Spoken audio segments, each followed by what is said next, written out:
दोस्तों फिलहाल भाजपा में अध्यक्ष कौन बनेगा इसको लेकर चर्चा थोड़ी सी थमी हुई है, क्योंकि अब ये माना जा रहा है कि बिहार के जब चुनाव होंगे उसके बाद ही अध्यक्ष पद को लेकर अगली कसरत जो है वो पूरे हिंदुस्तान में शुरू होगी और हिमाचल में भी कमोबेश माहौल उसी समय बनेगा। लेकिन इसके बीच में हिमाचल प्रदेश भाजपा के भीतर भी लगातार लोबिंग और कशमकश जारी है, और जो हमारे सूत्र हैं उनकी अगर माने तो जगत प्रकाश नड्डा का जो हाल ही का दौरा हिमाचल में था उसमें उन्होंने स्पष्ट तौर पर कह दिया कि जिन लोगों ने चुनावों में जाना है उन्हें महत्वपूर्ण पद जो है वो भाजपा नहीं देने वाली है हिमाचल प्रदेश में संगठनात्मक रूप से। ऐसे में अब आपको जो नया संगठन मिलेगा उसमें वही लोग मुख्य पदों पर मिलेंगे जो चुनावों में नहीं जाएंगे। तो सबसे बड़ा सवाल तो ये है कि क्या डॉक्टर राजीव बिंदल जो है अगला चुनाव लड़ेंगे या नहीं लड़ेंगे, क्योंकि अगर वो अध्यक्ष रहेंगे तो जो जगत प्रकाश नड्डा ने कहा तो उसका मतलब क्या है, और अगर डॉक्टर राजीव बिंदल को अध्यक्ष पद से बदला जाता है तो फिर नया अध्यक्ष कौन होगा।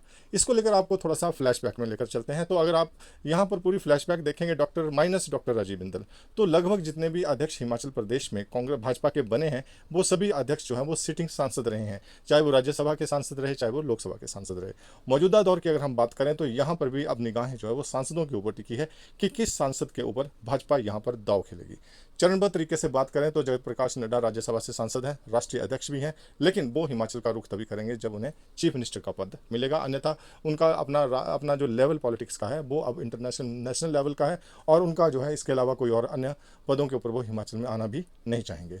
कमोबेश ऐसी ही स्थिति अनुराग ठाकुर की है। अनुराग ठाकुर कदावर नेहरा केंद्र की पॉलिटिक्स का है, बहुत बड़ा चेहरा वो हिमाचल प्रदेश का केंद्र में हो चुके हैं। 5 बार लगातार हमीरपुर की जनता ने उन्हें जितवाकर जो है सांसद में भेजा, और उससे उनका जो कद है उसमें बहुत बड़ा उछाल लगातार बना हुआ है। और अनुराग ठाकुर की अगर हम बात करें तो उन्होंने भी स्थिति को हाईकमान के सामने स्पष्ट कर दिया है कि वो दिल्ली की ही पॉलिटिक्स फिलहाल करेंगे, और अगर हिमाचल की जिम्मेदारी उन्हें दी जाएगी तो हिमाचल का फिर चुनाव भी उन्हीं के नेतृत्व में होगा, और अगर सारी स्थितियां ठीक रही तो चीफ मिनिस्टर का चेहरा भी वही होंगे। उन्होंने स्पष्ट तौर पर इस बात को कह दिया है। ऐसे में अनुराग ठाकुर की संभावना भी कम होती है हो जाती है, और इस बात को अनुराग ठाकुर भी अच्छी तरह से जानते हैं।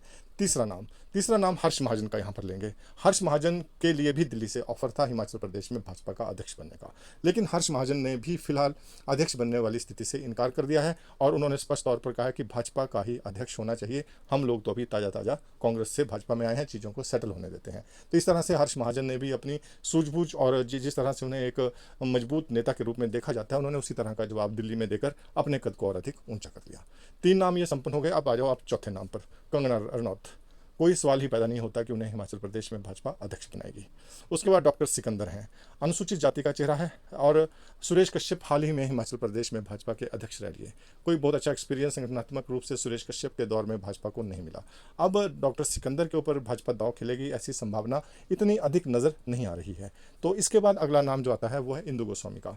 इंदु गोस्वामी और सुरेश भारद्वाज, इन दो चेहरों की हम ज़्यादा स्ट्रेस के साथ बात इसलिए कर रहे हैं क्योंकि एक तो दोनों कांगड़ा जिला से आते हैं, और दूसरी बड़ी बात यह है कि कांगड़ा को शांता कुमार के बाद आज तक कोई भी अध्यक्ष पद का चेहरा नहीं मिला है। तो ऐसे में नया अध्यक्ष अगर कांगड़ा से आएगा तो कौन होगा, तो 2 लोग ये सांसद हैं, जिसमें डॉक्टर राजीव भारद्वाज हैं और इंदु गोस्वामी हैं। इंदु गोस्वामी महिला चेहरा है, और महिला अध्यक्ष का अगर एक्सपेरिमेंट भाजपा हिमाचल में करना चाहेगी तो इंदु गोस्वामी से बढ़िया चेहरा कोई नहीं है। लेकिन इसके साथ ये भी कहा गया है कि उसी को अध्यक्ष बनाया जाएगा जो चुनावों में नहीं जाएगा। 2026 में इंदु गोस्वामी का कार्यकाल राज्यसभा का समाप्त होने वाला है, अगले साल मतलब। तो क्या इंदु गोस्वामी हिमाचल प्रदेश में पालमपुर से जिस तरह से उनकी दावेदारी लगातार रहती है, पालमपुर में वो सक्रिय भी रहती हैं, तो क्या इंदु गोस्वामी जो है पालमपुर से चुनाव लड़ेंगी या नहीं लड़ेंगी, ये एक सवाल है। और अगर उन्हें चुनावों में जाना होगा तो अध्यक्ष पद में उनकी दावेदारी भी कमजोर हो जाती है। तो ऐसे में सबसे बड़ी दावेदारी जो बची वो बचती है डॉक्टर राजीव भारद्वाज की, क्योंकि ब्राह्मण चेहरा भी है और कांगड़ा से हैं। कांगड़ा को लंबे समय से अध्यक्ष भी नहीं मिला है। जगत प्रकाश नड्डा कांगड़ा को साधने का भी पूरा प्रयास लगातार कर रहे हैं। कांगड़ा की पॉलिटिक्स में सुधीर शर्मा की एंट्री हो चुकी है। सुधीर शर्मा के आने से भी कांगड़ा में भाजपा को एक मजबूती जरूर मिली है, क्योंकि सुधीर शर्मा शुद्ध रूप से पॉलिटिशियन आदमी हैं और समय के अनुसार वो जो है फैसले लेते हैं, इसलिए हम उन्हें राजनीति का टाइम बम भी कहते हैं। तो अब ये सारी स्थितियां जो है वो हिमाचल प्रदेश में अध्यक्ष पद को लेकर हैं। अध्यक्ष पद में अब एक बात स्पष्ट है कि हिमाचल प्रदेश में भाजपा ने हमेशा सांसद को ही तरजीह दी है। तो अब क्या इस बार भी किसी सांसद को तरजीह दी जाएगी, तो अगर सांसद होगा तो क्या वो डॉक्टर राजीव भारद्वाज ही होंगे या फिर महिला चेहरे के रूप में इंदु गोस्वामी होगी। सबसे बड़ी डिबेट इस समय जो अध्यक्ष पद को लेकर चल रही है वो कांगड़ा के भीतर ही चल रही है, और कांगड़ा के भीतर ये जो डिबेट है ये कहीं ना कहीं इंदु गोस्वामी और डॉक्टर राजीव भारद्वाज के भीतर ही दिखाई दे रही है। हर्ष महाजन हालांकि चंबा जिला से आते हैं, लेकिन उन्होंने तो स्पष्ट तौर पर अध्यक्ष बनने से इनकार कर दिया है। तो अब देखना होगा कि भाजपा में अगर डॉक्टर राजीव बिंदल अध्यक्ष नहीं होंगे तो किसे कांग्रेस भाजपा जो वो अध्यक्ष बनाएंगी। और जहां तक डॉक्टर राजीव भारद्वाज की बात है, नेता विपक्ष जयराम ठाकुर जो हैं पूरी तरह से डॉक्टर राजीव भारद्वाज को अध्यक्ष बनाने के पक्ष में नजर भी आ रहे हैं। तो अब आप एडीएम न्यूज़ पर बने रहिए, इस अध्यक्ष पद को लेकर जो अपडेट होगी आपके बीच में लेकर आते रहेंगे। नमस्कार।